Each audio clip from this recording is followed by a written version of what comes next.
దాసోత్తర సుత్తం ఆధారంగా మైండ్ఫుల్నెస్ గురించి కొన్ని ముఖ్యమైన విషయాలు ఇప్పుడు చూద్దాం. మనలో చాలామందికి మైండ్ఫుల్నెస్ అంటే ఒత్తిడి తగ్గించే ఒక టెక్నిక్, అంతే కదా?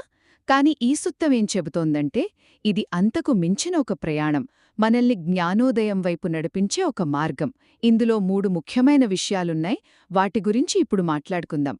మొదటిది, మైండ్ఫుల్నెస్ అనేది ఎప్పుడూ ఒకేలా ఉండదన్నమాట. అది మనతో పాటే ఎదుగుతుంది, పరిణతి చెందుతుంది. మొదట్లో శరీరం మీద ధ్యాస పెట్టడంతో మొదలవుతుంది, కాని రాను రాను అదొక బలమైన శక్తిగా మారుతుంది.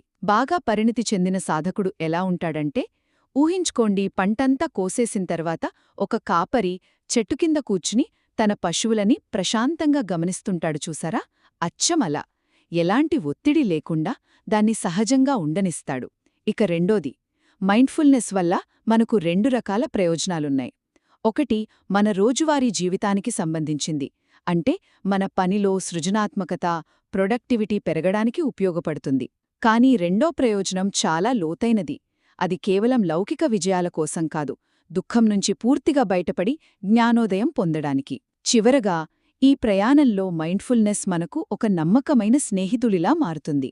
అది అత్యున్నత స్థాయికి చేరినప్పుడు అచ్చమొక మందులా పనిచేస్తుంది. అందుకే చూడండి, అనుభవజ్ఞులైన సాధకులకు అనారోగ్యం వస్తే వాళ్లు బయట మందుల కన్నా ముందు తమ మైండ్ఫుల్నెస్ను సరిచేసుకోవడానికి ప్రయత్నిస్తారు.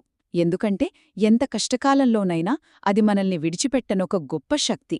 సో, దీన్ని బట్టి మనకర్థమయ్యేదేంటంటే, మైండ్ఫుల్నెస్ అనేది కేవలం ఒక టెక్నిక్ కాదు, అది మనల్ని లోపలి నుండి శక్తివంతం చేసి విముక్తి వైపు నడిపించే ఒక గొప్ప ప్రయాణం.